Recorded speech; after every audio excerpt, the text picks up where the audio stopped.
Oh, it's so painful when you have to watch people you love make terrible mistakes. It's so easy to see in other people when they're walking into a trap, making the same mistake again that you can see coming from a mile away. And it's so tempting to tell them what you see when they don't want to hear it, right? Woe to you who double down and try to make them see the problem that you see. What you don't realize is that you actually don't know what's best for other people, and I'll explain why. My letter today is from a woman I'll call Cecilia, and she writes, "Dear Fairy, thank you for your videos. It would be so interesting to see if you get confused by this too, or if this is super clear to you. I will share my latest story, but this is also very similar to other experiences I had in my life with friends. My question is about crippling confusion when you always are being left with no understanding of what happened in a situation, which makes me have no idea what to do next, feeling like I'm basically paralyzed. This was an online friendship. I'm 40 years old.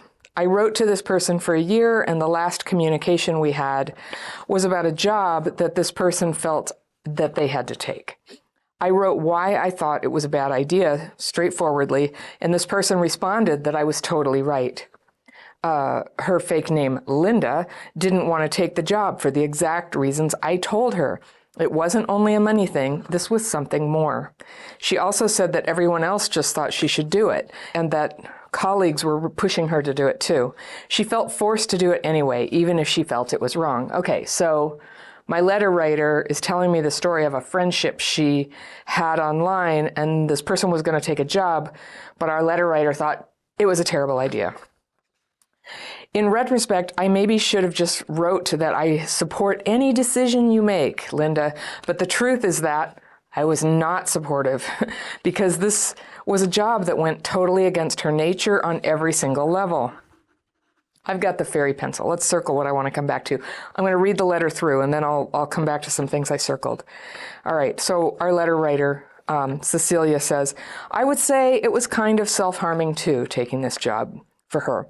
So I responded to her a week later that she should still not take the job, and things will work out anyway. And I kept believing very strongly about it, that she would hopefully change her mind and know that I was on her side. Okay, so our letter writer was really pressuring her friend more not to take the job.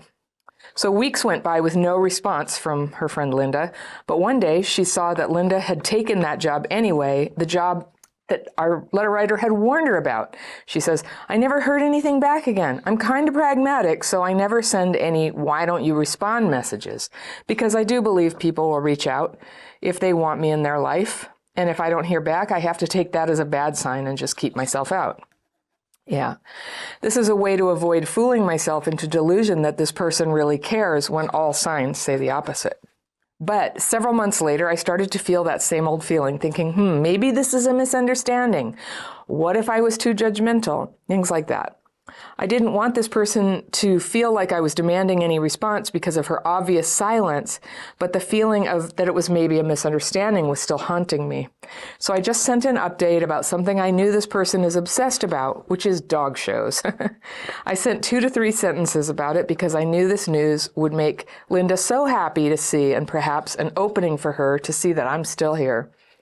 I didn't mention the job in that message or any personal things at all. I was just wishing her my very best and sent this in a way to reassure her that I was fine with her job, but I can let it go by not bringing up the job and just talking about lighter topics. Okay.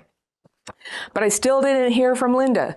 The strange thing was that she did put the dog show news on her site for everyone to see directly after I sent it, as if this was her own finding. But she never mentioned me. I felt like it was sort of a punishment, but I'm not sure. I didn't reach out more after that short dog show message.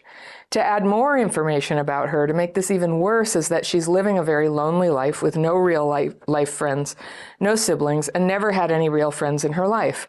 And here's the big news. She recently quit that job I warned her about with the exact same explanation, using my exact words from my message where I lined up the reasons why she shouldn't take it in the first place. I saw this online. That's how I know. Linda seemed to pretend this was her own realization when it was really mine. I was sometimes thinking about calling her out by sending her a message saying, "Stop using my thoughts, ideas as your own."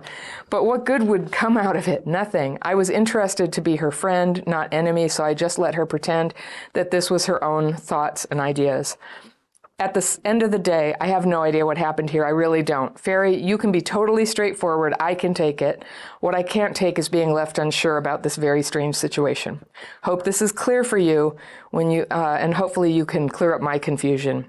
It would help me so much so that I can leave it behind and perhaps write to her again with something else. I have no idea. Best wishes from Cecilia. Okay, I think I can help. What an interesting letter. What a strange situation. So Cecilia is our letter writer. Linda is her friend. And it's very confusing. Letter writer is 40 years old. She had an online friendship with somebody. And I guess they talked a lot. And the friend, Linda, was thinking of taking a job. And our letter writer is thinking, no, it's a terrible job. Don't do it. It's bad for you. It's not what you want. It's self-harming. And the friend didn't listen to her. And I guess there was a lot of pressure applied. All right. So, Cecilia, I can just say that there's so many things that are charming and lovable in your letter, but I feel like you're not having self-awareness that when somebody else is deciding to take a job, if they ask you what you think, you can say, "Oh, I think it's a terrible idea." But if you pressure them to go against what they think is the best decision for them, that is going to be damaging to the friendship. There are very few people who want to be pressured and told what to do. And so I have a definition for that word for you. When we think that we know what's best for another person, that they're just being dumb, they're not seeing the obvious, what that is called is arrogance. That's what it is. So I'm not trying to be hard on you, but you're just wondering, like, what happened? Why did this friend bail on you? And this is, to me, this is the most obvious thing. You got like right up in her space and you told her what she should do and you went against her judgment. And here's the thing. We cannot know what is best for another person. I know you know your friend. I know you saw things in this job that you expected she wouldn't like, but you still don't get to put pressure on another person like that because they're making the best decision they can. Perhaps part of her learning was to, take a job that had some red flags and then realize that she wasn't happy and that she needed to see the red flags. That's how we learn. So that's the, worst case scenario is that she still hasn't learned how to see red flags and you were right about everything. But then I thought, okay, well, maybe Cecilia's just a little bit pushy or opinionated. But here's the tell, okay? When you said that you didn't hear from her and then you saw that she quit her job for the same reasons you warned her about, that you felt like somehow you had a copyright on those reasons. It's almost, you said it wasn't even, I sent it and she quoted it like it was her own finding, but she never mentioned you. And it may have been a punishment, but honestly, if you were right about it, she was sooner or later going to see that you were right. It was the pressure. And I can just see the pressure because it's weird. You want credit for seeing it coming. And if you want a friendship tip, when you see that they made a mistake and you tell them and they go ahead and make the mistake anyway, if you're a good friend, you don't say, "I told you so." You don't say, "What did I tell you?" That's actually really mean.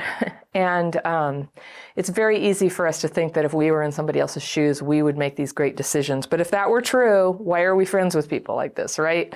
Who among us can actually avoid making mistakes of this type? So we don't know. And personal freedom and autonomy is just so important. People need to make their own mistakes. And who knows, maybe it wasn't a mistake. So then you said it bothered you that she used your exact same explanations of why she didn't like the job. And you thought about confronting her about copying you. And I was just like, you know what? This doesn't sound quite right to me. Something's not right with your thinking there. The reasons that you predicted turned out to be the reasons she didn't like it. And it's not copying you. So I was just going to say, you said be straight with you could take it. And I just think you're being very unfair to your former friend, thinking that they should take your advice no matter what, and they should never have the same reason for leaving a job that you predicted. Something's not right here. Okay.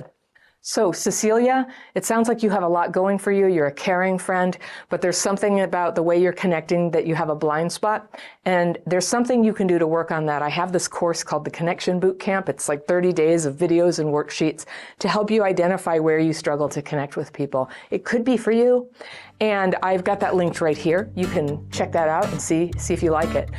And I've got links to a whole bunch of resources down in the description section. Click the Read More button. It'll open up, and all these links are there of things that you can learn about childhood PTSD. And I will see you very soon.